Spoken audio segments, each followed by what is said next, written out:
I still keep one tiny, wrinkled note inside my drawer. It has only 5 words. Pretend to be sick and leave. Those 5 words saved my life. When my 15-year-old daughter wrote them, I thought she was scared over nothing. I had no idea she had just uncovered a secret that would destroy everything I believed about my husband. My name is Rachel. My daughter's name is Emma. And the man I trusted with my whole heart, his name was Marcus. He wasn't planning our future. He was planning my funeral. That morning looked completely normal. We lived in a quiet neighborhood outside Chicago. Marcus was hosting a fancy brunch for several business partners.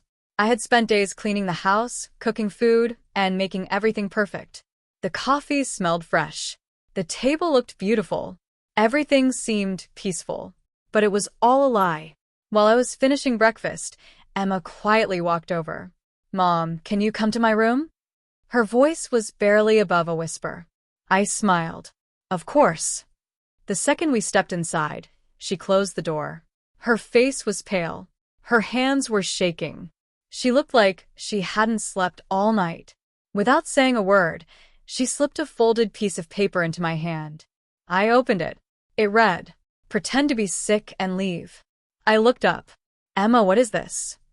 Tears filled her eyes. "Please," she whispered. "Don't ask me anything right now. Just trust me." Before I could say another word, someone knocked. The bedroom door slowly opened. Marcus stood there smiling. "Everything okay?" he asked. His smile looked warm, but something about his eyes felt different, cold. Emma quickly wiped her face. "I was just asking Mom about school." Marcus laughed. "Well, don't keep her too long. We have guests coming soon." He walked away. The door closed. Emma grabbed my arm. "Please, Mom. Leave the house. Now." I had never seen my daughter so terrified. My heart started racing. I walked downstairs. Trying to stay calm, I pressed my fingers against my forehead. "Marcus, I think I'm getting a migraine. I need to stop by the pharmacy." His smile disappeared for just a second. "You can't wait until after brunch?" "I don't think I can." He stared at me. For a long moment he said nothing. Then he forced another smile. "Okay. Go." Emma spoke before he could change his mind. "I'm coming too." Marcus looked at her. "Why?" "I just want to help Mom." Again, that strange pause. Then he nodded. "Fine." We got into the car. The second we drove away, Emma completely broke down. She covered her face and started crying. "I'm sorry. I'm so sorry." I grabbed her hand. "Emma, tell me what's happening." She took several deep breaths. Then she looked straight at me. "Last night, I heard Marcus talking on the phone." I felt my stomach tighten. He thought I was asleep. I listened from the hallway. She swallowed hard. "He said you would drink your usual tea during brunch." My hands tightened around the steering wheel. "He said you would collapse. And everyone would think you had a heart attack." I couldn't breathe. Emma kept talking through tears. He laughed. He actually laughed. Then she whispered the words that shattered my world. He said the tea would be poisoned. Everything around me became silent. The road, the traffic, the world. Nothing felt real anymore. I pulled the car into an empty parking lot. "No. There has to be some mistake." Emma shook her head. "There isn't." He also talked about the life insurance. The $1 million policy. The one he asked you to sign. Months earlier, Marcus had convinced me it was just smart planning. I trusted him. I signed every paper. Now I knew why. Emma wasn't finished. After the call, I went into his office. "You what?" I needed proof. She reached into her backpack. She handed me several photos. My hands trembled as I looked. Bank statements, hidden accounts, company records. Everything showed the same thing. Marcus's business had collapsed. He was bankrupt. Even worse, he had been secretly stealing money from me for months. I felt sick. The man I loved had never loved me at all. I whispered, "He married me for my money." Emma nodded. Tears rolled down her face again. I wanted to run. I wanted to disappear forever.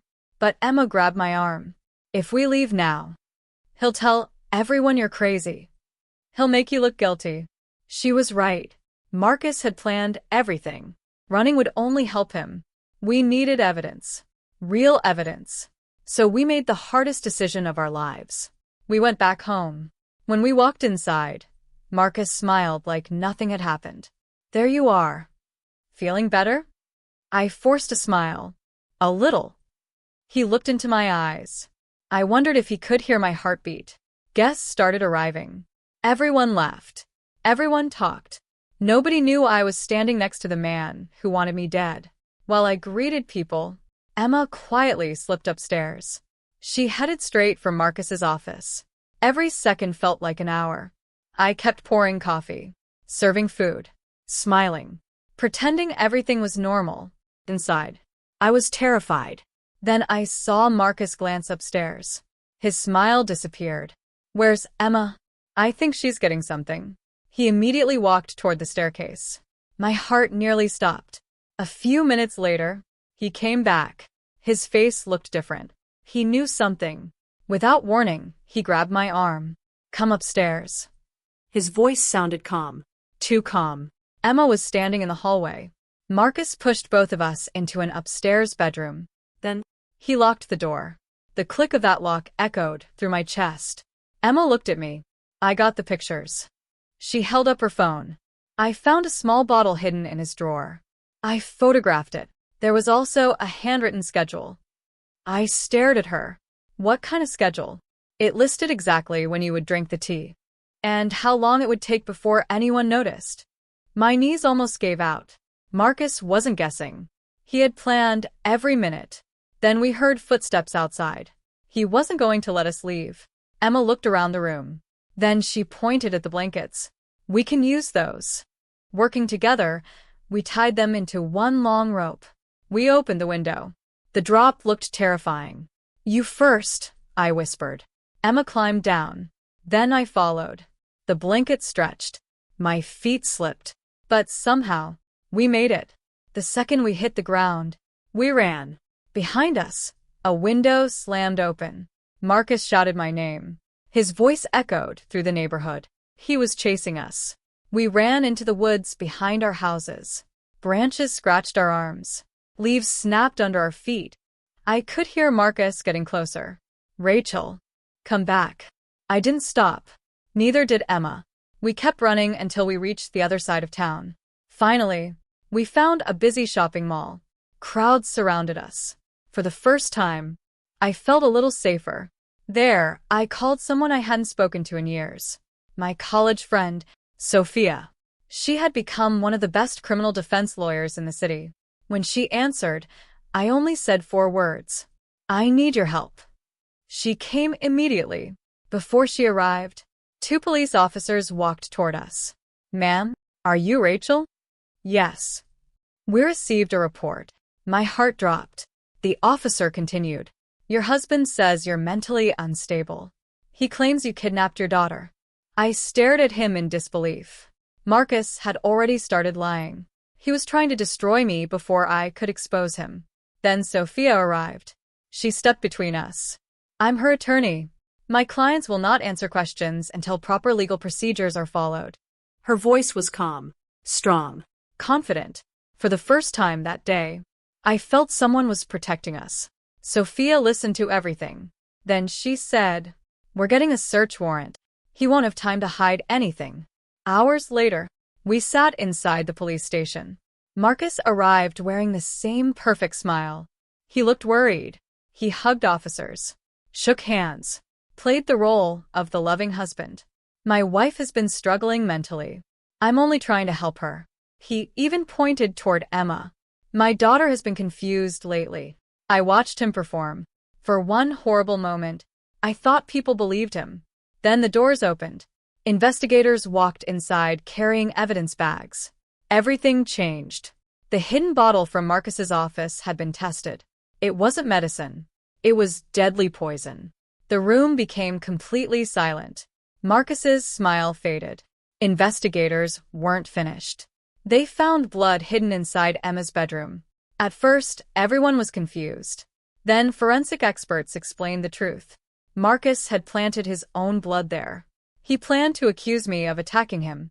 He wanted everyone to believe I was violent. More evidence followed. Bank records, hidden accounts, wire transfers, documents proving he had secretly moved my inheritance into accounts only he controlled. Every lie collapsed. Marcus suddenly exploded. "I never loved you," he screamed at me. "You were nothing but money." His face twisted with rage. He lunged toward us. Police officers tackled him before he reached us. He fought. He screamed. But the mask was finally gone. He was arrested for attempted murder, fraud, and fabricating evidence. I thought it was over. I was wrong. Weeks later, investigators uncovered something even darker. Years before meeting me, Marcus had married another wealthy woman. She had died only months after their wedding. People believed it was natural. Now investigators reopened the case. New forensic testing revealed the truth. She had also been poisoned. Marcus hadn't planned one murder. He had done it before. This time, there was no escape. At trial, every piece of evidence came together. The poison, the financial records, the fake evidence, the earlier murder. The jury didn't take long. Marcus was found guilty. He was sentenced to spend the rest of his life in prison. After everything ended, life didn't suddenly become easy. Emma and I spent months in therapy. There were court hearings, painful memories, long nights. But little by little, we started healing. We moved into a smaller house. It wasn't fancy. It wasn't huge. But it felt safe.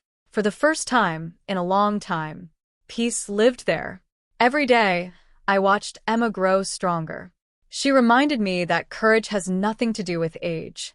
She was only 15, yet she saw the danger I couldn't. She trusted her instincts.